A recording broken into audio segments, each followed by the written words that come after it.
Hello everyone, welcome to my channel. मैं दीपिका आप सभी को जैसा कि साइंस पढ़ा रही हूँ। तो हम लोग पढ़ रहे हैं रासायनिक अभिक्रिया किसे कहते हैं और ये कितने प्रकार की होती हैं। तो इससे पहले जो है हम लोग रासायनिक अभिक्रिया की परिभाषा पढ़ चुके हैं और रासायनिक अभिक्रिया के दो प्रकार पढ़ चुके हैं, एक संयोजन अभिक्रिया, एक वियोजन अभिक्रिया। चलिए पहले रिवीजन कर लेते हैं, फिर आज हमारा रासायनिक अभिक्रिया कितने प्रकार की होती हैं ये टॉपिक यहीं समाप्त हो जाएगा। हम लोग स्टार्ट करते हैं। पहले एक बार रिवीजन कर लें कि रासायनिक अभिक्रिया किसे कहते हैं, ठीक है? तभी तो हम लोग इसके पार्ट को अच्छे से समझ पाएंगे। तो रासायनिक अभिक्रिया किसे कहते हैं और ये कितने प्रकार की होती है? तो इसका आंसर ये है, रासायनिक अभिक्रिया जब एक या एक से अधिक पदार्थ परस्पर अभिक्रिया करके नए पदार्थ बनाते हैं तो ऐसी अभिक्रिया को रासायनिक अभिक्रिया कहते हैं। जब एक या एक से अधिक पदार्थ मिलकर परस्पर अभिक्रिया करते हैं और एक नए पदार्थ का निर्माण होता है तो उसे रासायनिक अभिक्रिया कहते हैं। उदाहरण के लिए मैग्नीशियम और हाइड्रोक्लोरिक एसिड को जब अभिक्रिया कराई जाती है तो एक नया पदार्थ मैग्नीशियम क्लोराइड और हाइड्रोजन गैस निकलती है। तो मैग्नीशियम क्लोराइड हाइड्रोक्लोरिक एसिड ये है अभिकारक और मैग्नीशियम क्लोराइड और हाइड्रोजन ये है उत्पाद।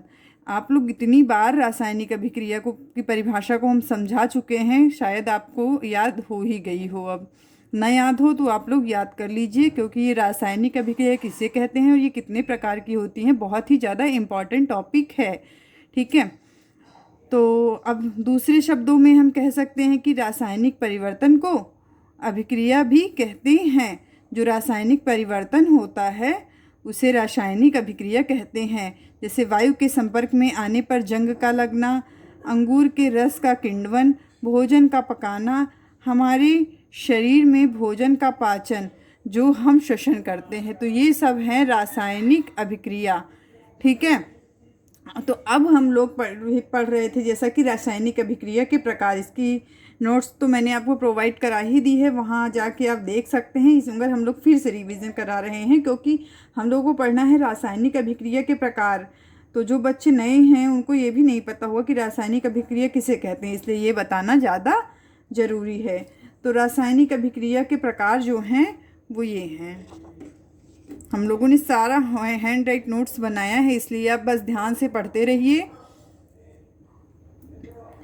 तो रासायनिक अभिक्रिया के जो प्रकार हैं वो फर्स्ट है संयोजन अभिक्रिया, कॉम्बिनेशन रिएक्शन, ठीक है? सेकंड है वियोजन या अपघटन अभिक्रिया, डीकम्पोजिशन रिएक्शन। थर्ड रासायनिक अभिक्रिया है विस्थापन अभिक्रिया, डिस्प्लेसमेंट रिएक्शन। चौथा है द्विविस्थापन अभिक्रिया, डबल डिस्प्लेसमेंट रिएक्शन। पांचवा है उपचयन एवं अपचयन, ऑक्सीडेशन एंड रिडक्शन रिएक्शन।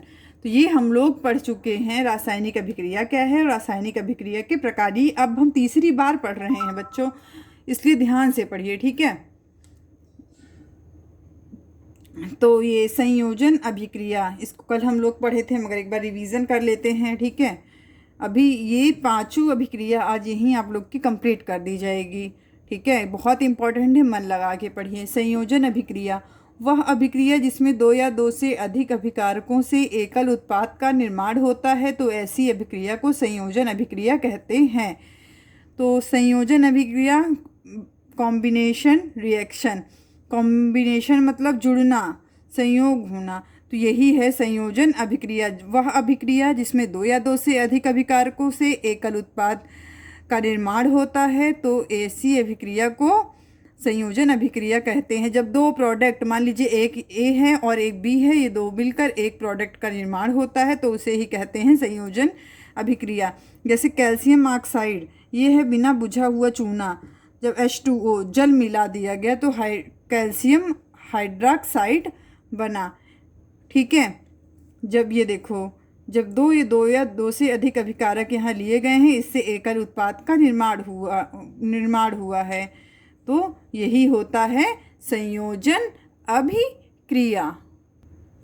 संयोजन अभिक्रिया के बाद जो हमारी सेकंड रासायनिक अभिक्रिया है वो है वियोजन या अपघटन अभिक्रिया, डिकम्पोजिशन रिएक्शन, ठीक है? जब दो पदार्थ किसी अभिक्रिया के बाद दो या दो से अधिक उत्पाद प्रदान करता है तो उस अभिक्रिया को वियोजन अभिक्रिया कहते हैं।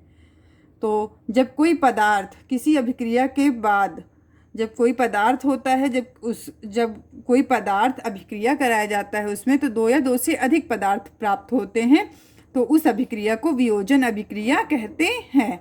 जैसे कि एग्जाम्पल देख लीजिए, फेरस सल्फेट को जब ऊष्मा की उपस्थिति में अभिक्रिया कराई गई तो फेरिक ऑक्साइड और सल्फर डाइऑक्साइड और सल्फर ट्राइऑक्साइड का निर्माण हुआ। ठीक है, तो वही यहाँ बताया गया है, जब दो या दो से अधिक अभिक्रिया के बाद दो या दो से अधिक उत्पाद प्रदान करता है तो उस अभिक्रिया को वियोजन अभिक्रिया कहते हैं। जब कोई अभिक्रिया के बाद दो या दो से अधिक उत्पाद प्रदान होता है, तो ये अभिक्रिया करा रहा है तो इससे दो या दो से अधिक उत्पाद मिल रहा है, तो यही है वियोजन या अभिकटन अभिक्रिया, डिकम्पोजिशन रिएक्शन। एग्जाम्पल से तो आपको सब समझ में आ ही रहा होगा। अब हम लोग नेक्स्ट एग्जाम्पल समझते हैं। CaO3 चूना पत्थर का ये सूत्र है, इसको सूत्र को आप लोग याद कर लें। इसको जब ऊष्मा की उपस्थिति में अभिक्रिया कराई गई तो यहाँ CaO और CO2 प्राप्त हुआ, बुझा हुआ चूना और कार्बन डाइऑक्साइड प्राप्त हुआ। तो यही है वियोजन अभिक्रिया, डिकॉम्बिनेशन रिएक्शन। एकदम ध्यान से पढ़िए। तो हम लोग अभी दो अभिक्रिया पढ़ लिए हैं, अब तीसरी अभिक्रिया जो है वो हम लोग स्टडी करेंगे। तीसरी अभिक्रिया है डिस्प्लेसमेंट रिएक्शन, जैसे विस्थापन अभिक्रिया।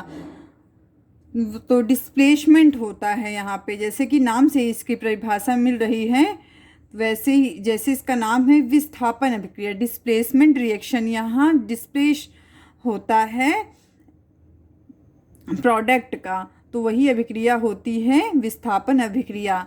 इंग्लिश ज़रूर जानते रहिए, ठीक है, और हिंदी भी जानते रहिए।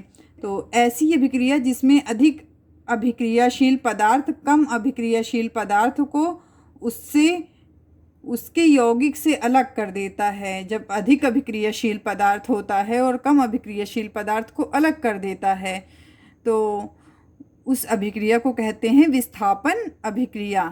ठीक है, तो जैसे ये Fe मॉलिक्यूल है, CuSO4 कॉपर सल्फेट को से जब अभिक्रिया कराई गई तो फेरस सल्फेट का निर्माण हुआ। ठीक है, ये है एग्जाम्पल फर्स्ट। और ये सेकंड है जिंक को जब कॉपर क्लोराइड से अभिक्रिया कराई गई तो लेड सल्फेट और Cu हम लोग को मिला।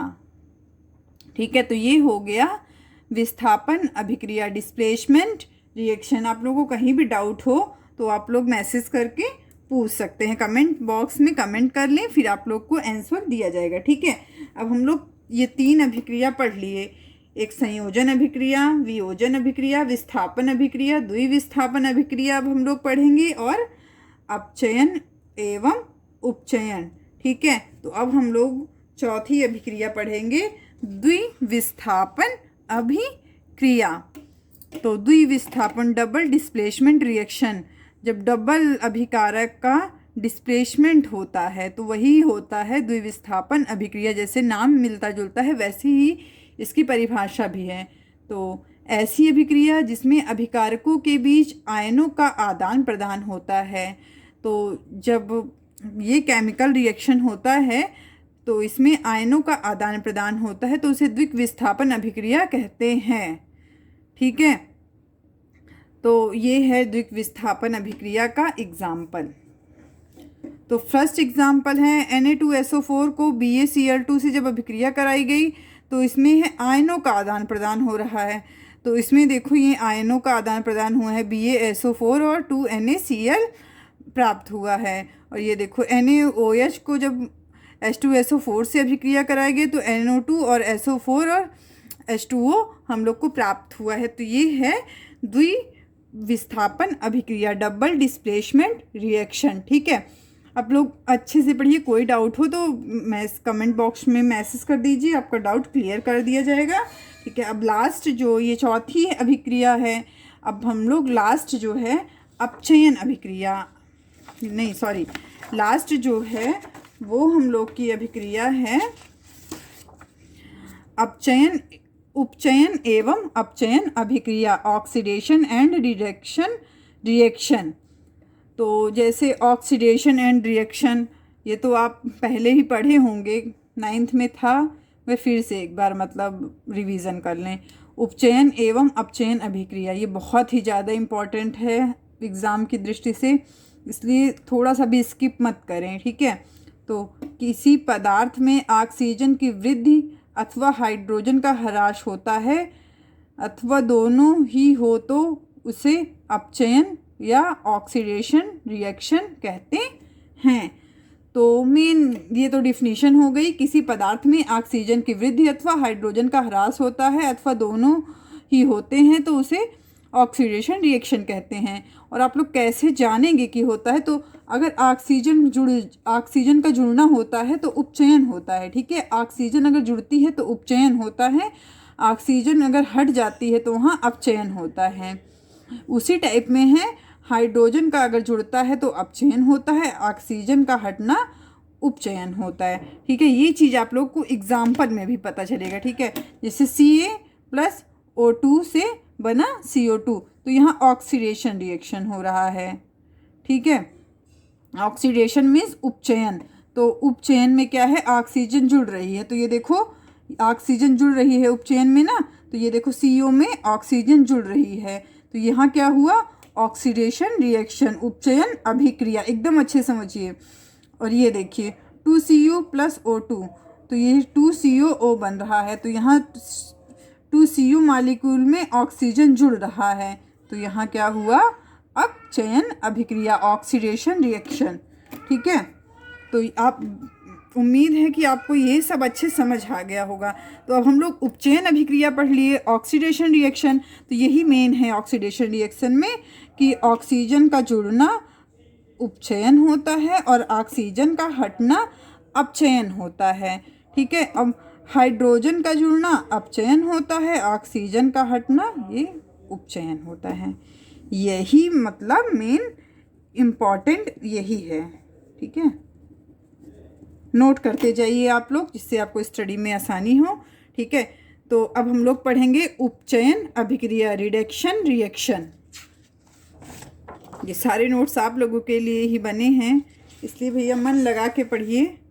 हम लोग आपके लिए इतनी मेहनत कर रहे हैं तो आपको भी मेहनत करके ही पढ़ना पड़ेगा अगर एग्ज़ाम में आगे बढ़ना है तो, ठीक है। तो फर्स्ट तो आप ये देख रहे हैं उपचयन एवं अपचयन अभिक्रिया, ऑक्सीडेशन एंड रिएक्शन। तो इसमें आप ऑक्सीडेशन रिएक्शन पढ़ चुके हैं, अब हम लोग पढ़ेंगे रिडक्शन रिएक्शन। तो रिडक्शन रिएक्शन क्या होता है, उपचयन अभिक्रिया क्या होती है। तो देखो यहाँ हम लोग पढ़े थे कि अपचयन अभिक्रिया क्या होती है। तो अपचयन अभिक्रिया होती है ऑक्सीजन का हटना और हाइड्रोजन का जुड़ना। तो ऑक्सीजन हट जाती है और हाइड्रोजन जुड़ जाता है, तो वहाँ होता है रिडक्शन रिएक्शन। तो ऑक्सीजन का ह्रास एवं हाइड्रोजन में वृद्धि, ये देखो यहाँ शो किया गया है, ऑक्सीजन का ह्रास और हाइड्रोजन में वृद्धि, तो ये है उपचयन अभिक्रिया। तो किसी पदार्थ में हाइड्रोजन की वृद्धि अथवा ऑक्सीजन का ह्रास अथवा दोनों हो तो इसे उपचयन अभिक्रिया, रिडक्शन रिएक्शन कहते हैं। जैसे CuO में जब हाइड्रोजन गैस मिलाई गई तो हुआ Cu और H2O अलग हो गया, तो ये देखो यहाँ ऑक्सीजन निकल गया जाके, तो ये हुआ रिडक्शन। तो ये यहाँ क्या है, ऑक्सीजन का ह्रास होता है, तो यही देखो आपको दिख रहा है कि ऑक्सीजन का ह्रास हुआ, तो ये है एक रिडक्शन रिएक्शन, ठीक है। उम्मीद है कि आपको सब समझ में आ रहा होगा। अब जितना हम समझा पा रहे हैं उतना आप लोग को समझा रहे हैं, ठीक है। अगर कुछ भी आप लोग को ना समझ में आए तो कमेंट करें, आपको दोबारा समझाया जाएगा, ठीक है। तो ये देखिए जिंक ऑक्साइड को जब कार्बन से अभिक्रिया कराई गई, ठीक है, तो जिंक अलग हो गया और ये CO अलग हो गया, तो यही जो ऑक्सीजन निकल रहा है, ऑक्सीजन का ह्रास हो रहा है, ये है उपचयन अभिक्रिया। उसी प्रकार इसमें भी है, देखो यहाँ हाइड्रोजन की वृद्धि हो रही है, यहाँ H2S है और यहाँ Cl2 है, तो 2HCl और S निकल रहा है, तो ये देखिए हाइड्रोजन में वृद्धि हो रही है, यहाँ देखो हाइड्रोजन काउंट हो रहा है, तो ये है उपचयन अभिक्रिया।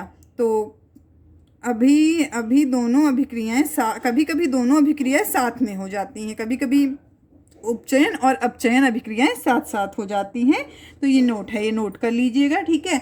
तो हम लोगों ने रासायनिक अभिक्रिया के जो प्रकार हैं उसको अच्छे से स्टडी कर लिया है, ठीक है। तो रासायनिक अभिक्रिया के 5 प्रकार हम लोगों ने पढ़े। संयोजन अभिक्रिया, कॉम्बिनेशन रिएक्शन, वियोजन अभिक्रिया, डिकम्पोजिशन रिएक्शन।